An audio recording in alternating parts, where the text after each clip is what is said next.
Well, then we will set. It's 4 o'clock. The St. Cloud Metropolitan Transit Commission Board is called to order. Let the record reflect that everyone is here. All are represented. And so any additions or changes to the agenda? Right. No. All right, but you're going to add some at the end anyway. I know you will. Public comment. I do have a comment today. So, all right, so is there a motion to approve? So moved. Second. Moved and seconded. All those in favor signify by saying aye. Aye. Opposed? Motion carries. And we'll go on to the consent agenda, items 5 through 8. Move to approve. Second. It's been moved and seconded. Any discussion? Seeing none, all those in favor signify by saying aye. Aye. Opposed? That carries. Open forum. Anyone here to talk?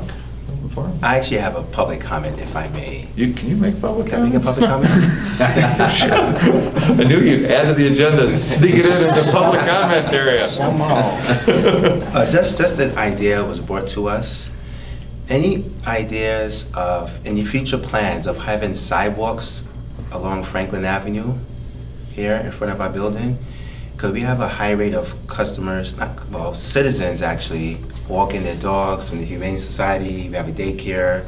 Kids are always walking in and out on the grass. And we have a couple, well, the one daycare that's, I want to say at 600 Franklin Avenue, just 2 buildings down.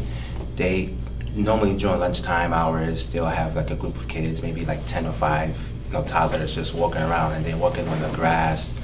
And then sometimes the patrons who are on Franklin Avenue, sometimes they will come onto our property. We have the buses coming in and out the field lane, so it just creates a safety hazard. So just wondering if that's something that we could probably look at, or the cities may look at. I know Sauk Rapids is on one side of Franklin Avenue, and then St. Cloud is on the other side. Sure. But And we're open to idea. having a sidewalk on the Sauk Rapids side. I would say, Want a motion? just send the bill to St. Cloud. Yeah, I figure it would be a joint partnership. Oh. Between the two cities. I think they should have one on each side. Right. We can, But just something just. yeah, we to, can look at, I don't know where we even have it in the CIP. It's I don't- usually with I don't think we reconstruction. do. We don't do sidewalks unless it's reconstruction. Okay. And when we do have reconstruction, at least in St. Cloud, we require it by ordinance. So sidewalks have to be put in. And we do too.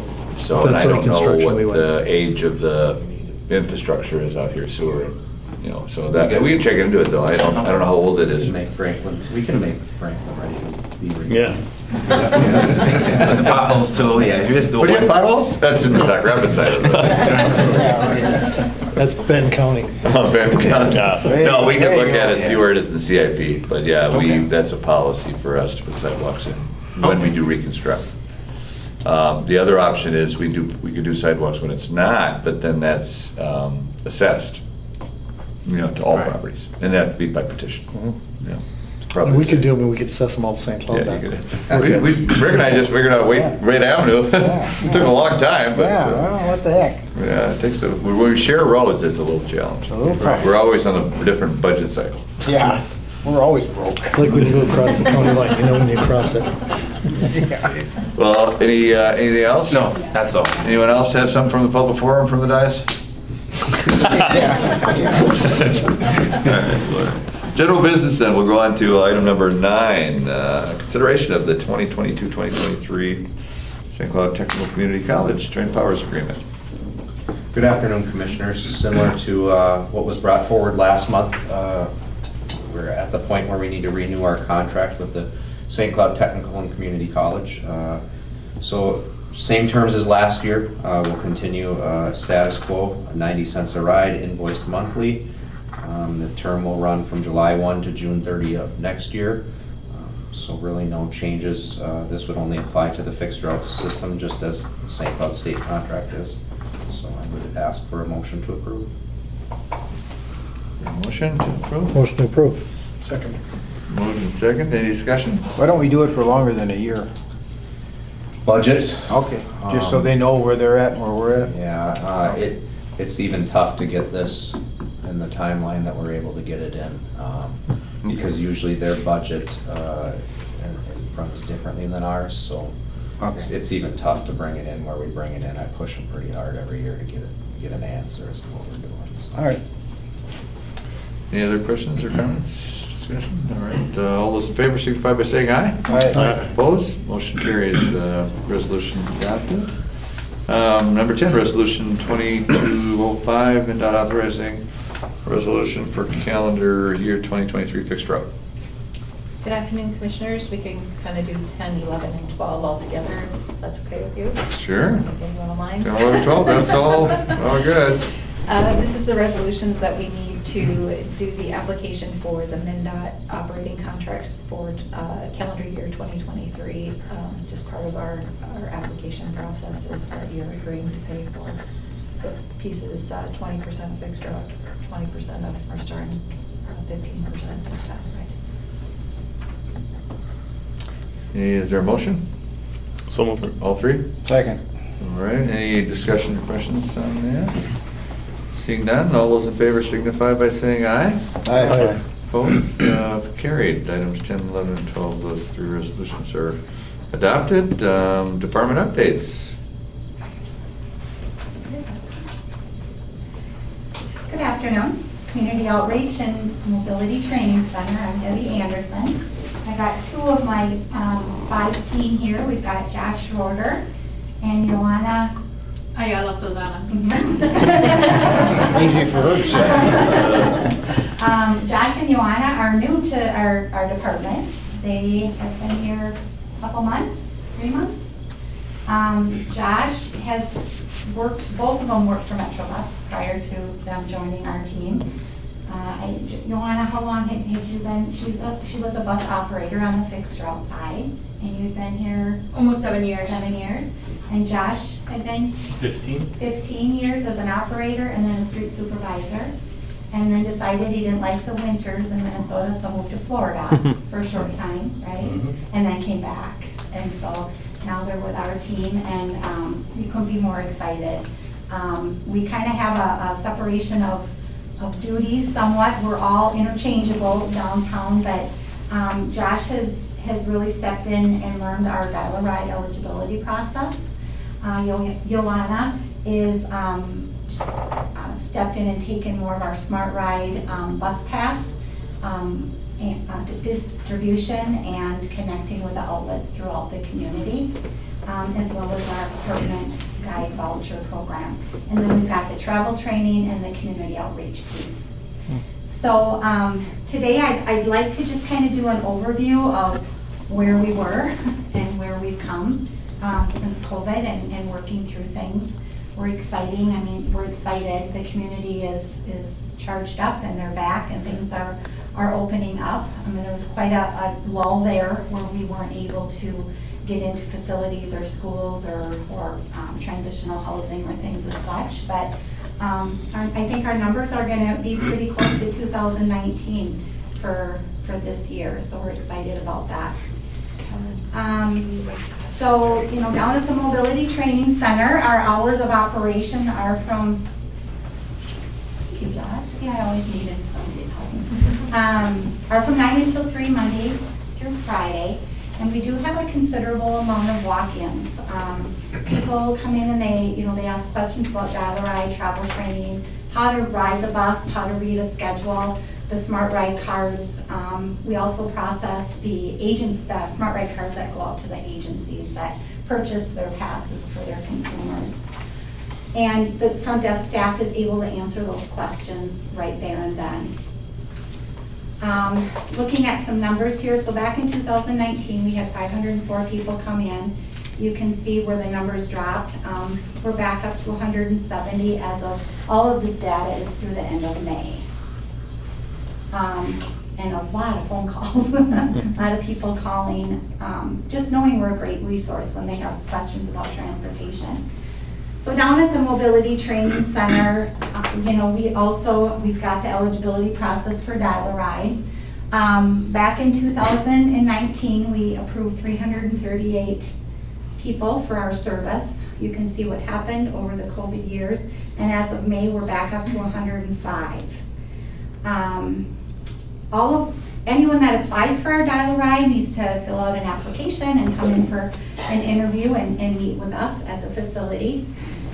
We also we also operate the appeals committee out of the Mobility Training Center for our dial ride eligibility. And that appeals group is comprised of community members, professionals from the mental health field, physical, cognitive, senior population, as well as our RAC members today. I asked if they would be available to participate on our appeals committee if we ever had that. And what that is somebody comes in, applies for dial ride, and they don't get the amount of service that they are requesting, because we think that they're able to use the fixed route bus some of the time and dial ride other the time, they might appeal our decision. And first that appeal would come to me, and then it would come to our committee of professionals. So again, within the Mobility Training Center, we've got the assessment area for both the physical and cognitive assessments. Back in 2019, we performed 46 assessments, 21 up to 39, and as of the end of May, we're up to 15. Those assessments we used to contract out. And what's nice about it is anytime somebody has a questionable disability or cognitive level of functioning, we need to assess them. So we would contract with an agency and have to pay for that assessment whether or not the individual actually needed it or not. So now when they come to us, we're set up for them, but we don't necessarily have to perform it if we can tell that it's not necessary, and we can make that eligibility decision. Out of the Mobility Training Center comes our community outreach. Back in 2019, we were busy. 545 activities connecting with over 3,700 people. As of May, we've had 157 community outreach activities connecting with over 1,300 people. And you know, when we look at these numbers of contact, that's actually talking to people about questions and how to utilize our service. And we're always promoting our travel training, you know, to come in and meet with us, and we'll come out and show you exactly how to ride that bus. So we continue to have over 50 referral sites of people that call and set up for travel trainings. This is just kind of a snapshot of what services we continuously do outreach with and also receive referrals from. So we've got our veteran services, all of our area schools, colleges, technical college, Wacosa, Opportunity Matters, area group homes are a good referral. So many times now, the referral, if people are needing transportation, living in an area group home, they come to our travel training program even prior to applying for our dial-a-ride service. Avivo is an employment agency that works with individuals that are seeking employment, Central Minnesota Mental Health, and then Whitney Senior Center.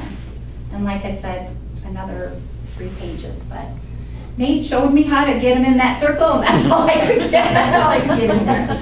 I just want to kind of highlight 3 of the most recent trainings that we had. Joanna and Josh worked with both Kimball and Foley Special Ed. Now, okay, that's out of our service area, but in all sincerity, I mean, we work with the special ed departments within our service area as well, but in that extended area, it's part of an IEP, an individual learning plan at all high schools that they discuss transportation, and they have an idea of what they're going to do when they graduate high school. So these schools will bring their kids in along with teachers, and they'll meet with us. This is kind of an overview of what we do. We do an overview of how to ride the bus, read schedules, and plan a trip.